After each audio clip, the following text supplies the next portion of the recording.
Yo, what's up guys? Heto na naman ako and samahan niyo ako sa aking afternoon ride. And yun nga, tinatamad na ako tumambay sa bahay kaya naisipan ko munang mag-rides. So ang ruta ko ngayon ay dun sa dapat na ruta ko nung una kong mini vlog ko na panood nyo yun. Tapos dito, sa hindi inaasahan, biglang nag-chain drop. Buti na lang talaga at di masasakyan. Tapos mabagal lang rin naman yung takbo ko kaya eto safe naman nakatigil. So yun nga, nakapag-ayos tuloy ako dito nung chain nung wala sa oras. Buti na lang talaga kakonti yung tao dito at saka yung sasakyan. First time pa naman mangyari sa akin to.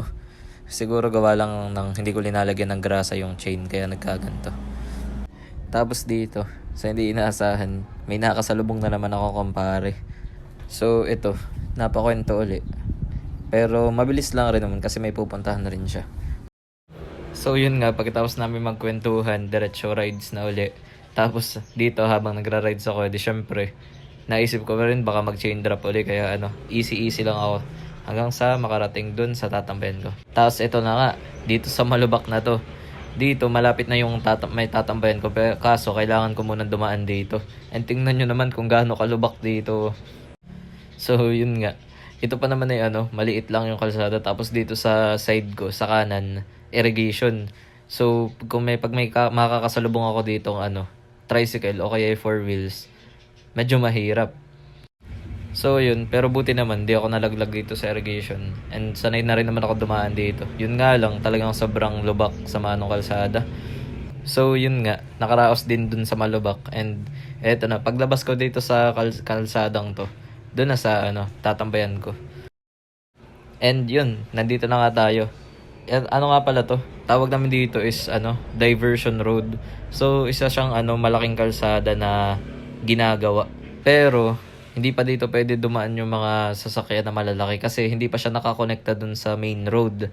Kumbaga, ganto lang muna siya. So kaya dito, magandang tambayan tapos pa-bike-bike ka. Marami rin dito nagja-jogging tuwing madaling araw. O kaya gantong hapon. Kasi kakonti talaga yung sasakyan na dumadaan dito. Tapos maganda rin mag-practice dito mag-drive ng four wheels, motor o kaya kung ano man. Ang ganda nga sana kung meron ako dito mga kasamang nag-fix rin. O kaya kahit lang, nagbabike din para ganda kasi tumambay dito pagka gantong hapon. Maginhawa lang tas wala rin naman racing dito ng mga drag bike kasi pinupuntahan ng pulis. So ayun nga, dito ako lagi natambay and dito hanap lang ako ng pagpaparadahan ng bike tas tambay lang ako ng saglit. So ayun, nakarating naman ako doon sa tatambayan ko ng safe. Tapos buti na lang talaga hindi uli ako nakaranas ng chain drop. So ito nga, medyo ginagabi-gabi na ako kaya napagpasyahan ko na umuwi na.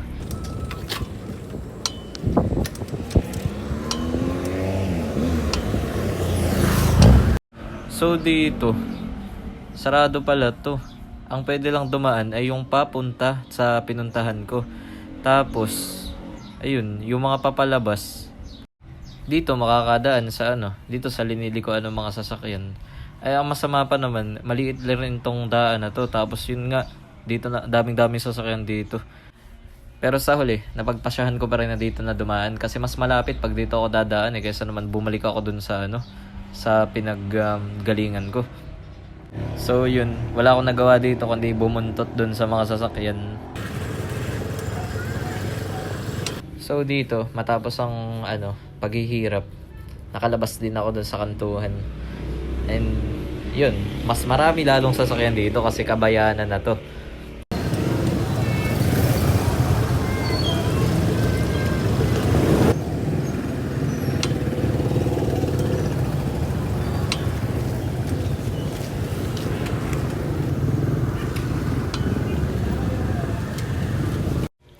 So ayun, nakaluwag-luwag din kakunti na sasakyan dito. Tapos yun, nakabuo naman ako ng buo. Thank God na lang na hindi ako na-aksidente. And thank you guys for watching. Babush!